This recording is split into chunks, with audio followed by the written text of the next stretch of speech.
सबको नमन। देवनागरी लिपि का निर्धारित मानक रूप, उसका सेकंड पार्ट व्यंजन। मैंने पहले भी बताया था वर्णमाला में दो विभाग होते हैं, एक स्वरों का और एक व्यंजनों का। तो स्वर का हमने पहले पार्ट में किया था, अब कर रहे हैं व्यंजन। व्यंजन में कै वर्ग पहले आता है, ये पहला व्यंजन है, ध्यान रखना। और व्यंजन का लास्ट व्यंजन ये है,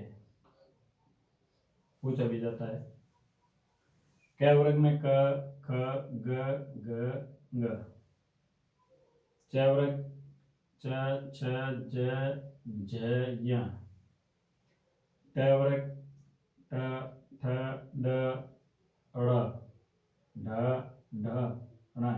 ये उच्छिष्ट व्यंजन है जो डबल आर के हैं, आपको पता है। इनमें इस वर्णमाला का है, उसमें यहाँ नीचे बिंदी नहीं लगती है और इसमें बिंदी लग रखी है, आपको पता है। यहाँ भी लग रखी है बिंदी, यहाँ बिंदी नहीं लगती इन वर्णमाला में। और रण है। फिर त वर्ग त, थ, द, ध, न।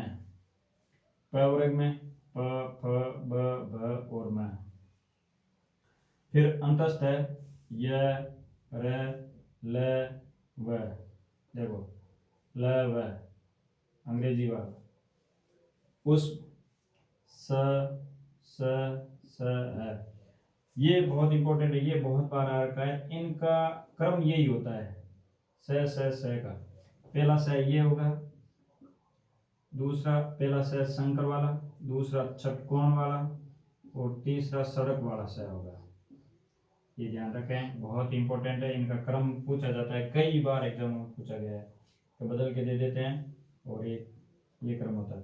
फिर संयुक्त व्यंजन, वो है छ, त्र, य, स्र। तो इन सब का एक बार और विश्लेषण होगा। ये तो खाली मानक रूप है, अपने को देखना खाली कि ये अक्षर है जो मान्य है, ठीक है। फिर है हल चिन्ह। हल चिन्ह कैसे लगाते हैं? हल चिन्ह का मतलब क्या है?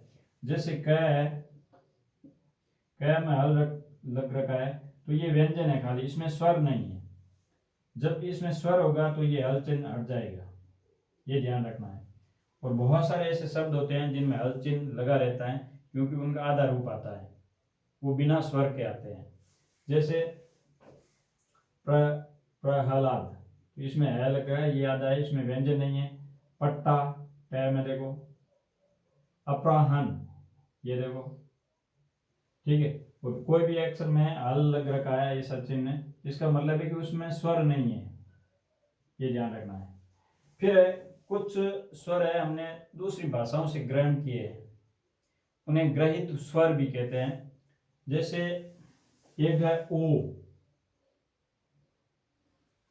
और ये सबसे ज्यादा होता है college, college, doctor, college, doctor, cottage. जो ओ लगा करके हम बिंदु नहीं लगाते हैं, खाली ये ऐसे करते हैं, और इसमें बिंदु नहीं लगती, बिंदु लगती है ये चंद्र बिंदु वाला हो जाए, अनुनासिक हो जाएगा, ठीक है। तो ये ध्यान रखना है कि कॉलेज, डॉक्टर। फिर हमने क्या है, क, ख, ग, ज, फ। इनमें ये बिंदु लग रखी है, देखो ये ऐसी बिंदी लगे तो इसका मान लेना कि हिंदी के नहीं है, बाहर के स्वर है। बाहर के कहाँ के? फारसी के, फारसी भाषा के। जैसे गरीब, थोड़ा सा बोलने में कोमलता आती है, गरीब, गजर, फन, तो ये ध्यान रखना।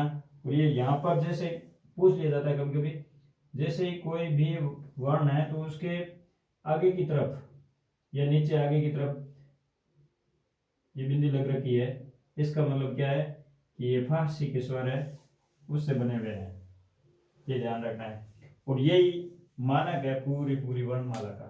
स्वर मैंने पहले करवाए थे, ये व्यंजन है, ये ध्यान रखना है, पूछ लिया जाता है। मैंने अभी भी एक कॉलेज के स्टूडेंट से पूछा, मैंने कहा भाई सुनाओ कि क्या पढ़ने आते हो? तो कॉलेज में पढ़ने आते हैं, तो मुझे एक छोटा सा बता दो प्रश्न।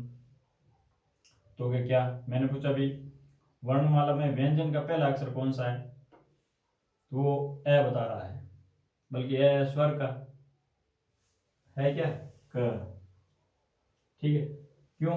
क्योंकि ये मैं जब कॉलेज में पढ़ रहा था तो मुझे भी नहीं आते थे, वापस पढ़ने पड़े थे, क्योंकि हम पहली से पांचवी तक पढ़ते हैं, उसके बाद में धीरे धीरे इनको छोड़ देते हैं और भूल जाते हैं।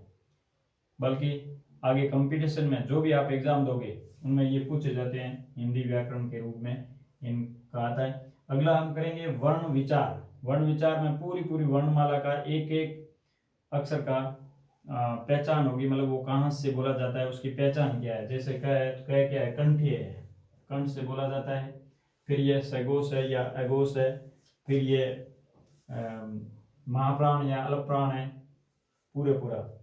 ठीक है, तो ये वर्णमाला है। वर्णमाला में मान्य रूप है, ये आपको याद रखना है बिल्कुल। दोस्तों पढ़ते रहना, व्यस्त रहना, मस्त रहना। जिंदगी में पढ़ाई के अलावा कुछ नहीं है, ध्यान रखना। दूसरे काम बाद में हो जाएंगे। जो भी पढ़ रहा है वो मन लगा के पढ़ें, बिना मन का काम कोई भी नहीं होता है, ध्यान रखना। आप बेमन कोई काम कर रहे हो, पढ़ने के नाम से खाली बैठे रहते हो, अपने खुद के प्रति ईमानदारी नहीं रख रहे हो, तो उस पढ़ाई का कोई मतलब नहीं है। अपनी पढ़ाई ही अभी आपका धर्म है, जिस धर्म के लिए कोई भी लोग लड़ते हैं, इस प्रकार आपको भी अपना धर्म मानना है, पढ़ाई शिक्षा, और इसके लिए जी जान से जुट जाना है, पूरी मन लगा करके पढ़ाई करनी है। तभी देखना आपको इस कर्म का फल बहुत ही मीठा मिलेगा, जिसका एक अलग ही आनंद होगा। जय हिंद।